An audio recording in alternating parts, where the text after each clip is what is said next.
dafa soxla jàmm te moo tax mu def lu ñuy tuddee plan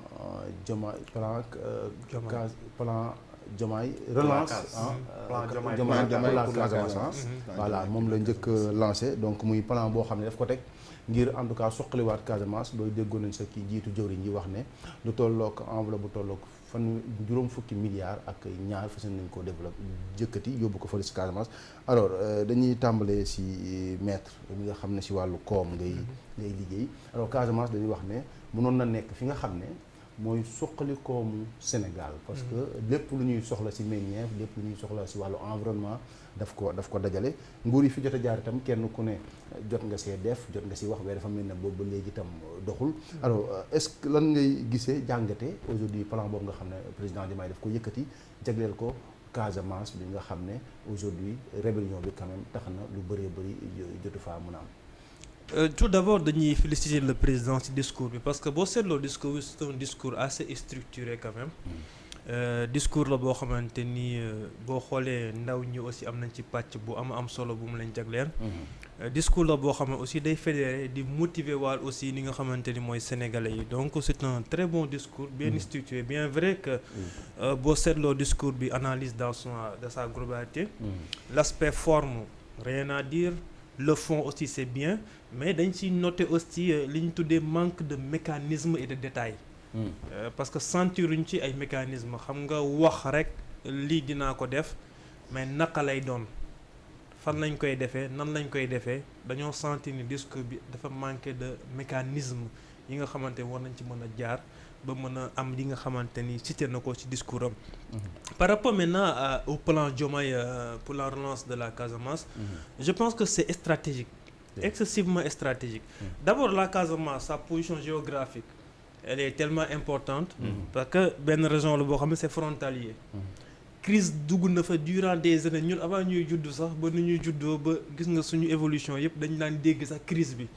ñëw fekk crise bi mu am lu bëri loo xamante ni yàq na ko fa.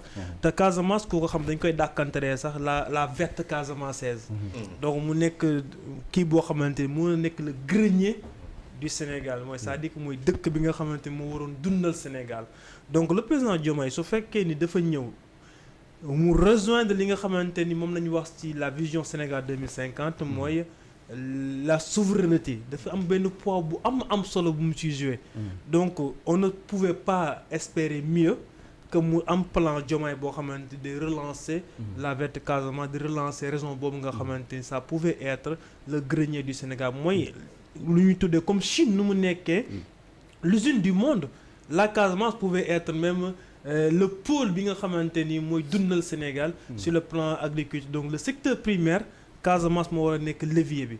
Donc là c'était important. Sans compter maintenant la Guinée elle moo ngi foofu boo xool la Casamance à l'intérieur donc de la Casamance. Donc c'est tellement stratégique et ça rejoint. li nga xamante ni le premier ministre defe woon na ko Gambie. nga xam ça benn suite logique la donc on ne peut que s'en féliciter. Par rapport à ça. D'accord bi mu ko lancé ñu bëri dañu wax ne la moo tax président lancé wul Fouta Diomaye plan. pour Fouta wala feneen ak feneen dafa mel ni dafa premier ministre yaa wax ne lu stratégique la alors est-ce que kon si wàllu koom mën nañu gis ne dafa mën a nekk loo xam ne mën na xëcc koomu Sénégal mais du question ay wàllu politique quand même. Non évidemment non pas du tout je ne pense pas que c'est pas parce que le premier ministre c'est un Casamançais ou bien même ci raison boobu la dëkk mais raison bu si nekk avec spécificité bi mu am. Casamance li mu am ci ay ressources. bëri goo xamante dañ kaa sous-exploité à cause donc de la guerre a trop fait de mal à la Casamance. Donc lu ñu perdre foofu dafa bëri boo xamante ni donc mu relancer ko feneen fu du Casamance perte lay doon parce que Casamance li fa nekk ci ay opportunités li fa nekk ci li nga xamante ni mën nañ ko kii parce que ndox am na fa. li nga xamante ni mooy des terres cultivables am na fa. et beneen bi yu gën a am solo mooy la capacité de captation du carbone. Casamance zone la boo xamante ni la captation carbone c'est important. Beneen bi le projet de reforestation projet bi nga xamante ni mën nañ ñëw sur le plan environnemental parce que on parle de souveraineté énergétique. Casamance peut jouer ce rôle aussi. Donc c'est pas un problème à mon avis. Équité donc côté régionalisation ou bien quelque chose du genre. Pour moi c'est typiquement stratégique et économiquement parlant c'est quelque chose de bien. D'accord. Alors c'est l'économiste qui parle donc pour dire que quand même ce plan là mënuñ koo xoole sur l'angle politique. Maintenant c'est une région boo xam ne ñëpp xam nañ jafe-jafe bi fa ne mooy la rébellion ay jusqu'à maintenant dëgg la am na accalmie mais rébellion bi xëy na néewuñ ñoom déposé nañ seeni armes alors est-ce que si wàllu doxalin duñu ne dañoo waroon a njëkk lijjanti ba rébellion bi jeex fi carrément ñu doog a engagé plan boobu wala da nga jàpp ne engagé plan boobu mooy tax xëy na rébellion bi dem ba jàpp ne sax li taxoon ñuy xeex mooy ñàkk faale gi ñàkk faale Casamance donc mooy pexe mi gën pour jëlee xeex bi sa Casamance wàllu plan bi. jërëjëf Xuma monsieur Xuma sa question bi am na pertinence bëri et je rejoins aussi l'économiste. Moi je suis un ingénieur industriel. Donc nous joignons les sciences et l'économie. Donc loolu mooy sama background et aussi j'ai un vécu par rapport à la Casamance. Parce que damay diriger benn kuréel de la diaspora bu xam ne dañuy investir au Sénégal. Et on a été en Casamance il y a même pas 3 ans. On a été à Afignam pour des opportunités rizicoles. On a été à Dar Salam, juste en dehors de Ziguinchor, pour des opportunités de l'exploitation de la noix de cajou. On a été aussi à Mandégan, qui est vraiment un grenier fruitier pour l'exploitation de la fruiterie industrielle. Donc je parle en connaissance de cause. J'ai été là-bas et j'ai vu aussi li ma gënoon a jaaxal Xuma. Mooy la disparité entre les opportunités et le vécu des populations. saa waay da ngay dugg ci ay zones yoo xam ne mais bu kii jotee bu timis jotee il y a pas de lumière. Nit ñi di utiliser encore la bougie, nit ñi di utiliser des lampes et cetera pétrole. Donc daf lay jaaxal quoi. Et moi j'essayais de me replacer dans le milieu du vécu de ces populations et je me dis mais il y a de l'injustice criarde ici, criarde. Donc je pense que les deux vont de pair.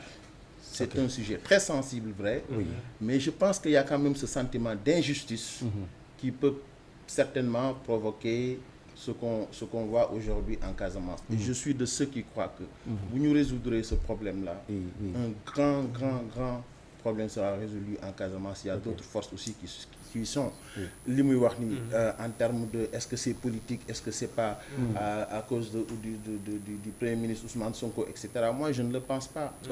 Problème bi, si vous vous rappelez très bien, c'est Houphouët-Boigny qui disait à Senghor, yàgg na dans les années 70 je pense 80, qui disait que si bu ñu ma joxoon Sénégal je ferai de la Casamance mon levier économique. Évidemment. Loolu boobu Ousmane Sonko juddoogul woon.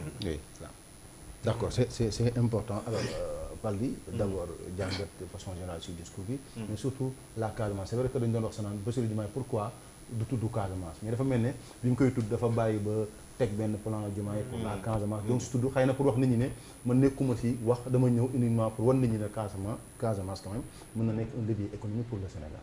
Certainement balaa may yegg si foofu noonu ma dem ci discours bi la teneur du discours le ton, la ponctualité, le langage gestuel dafa mel ni lépp dañ ko régler comme sur du papier à musique.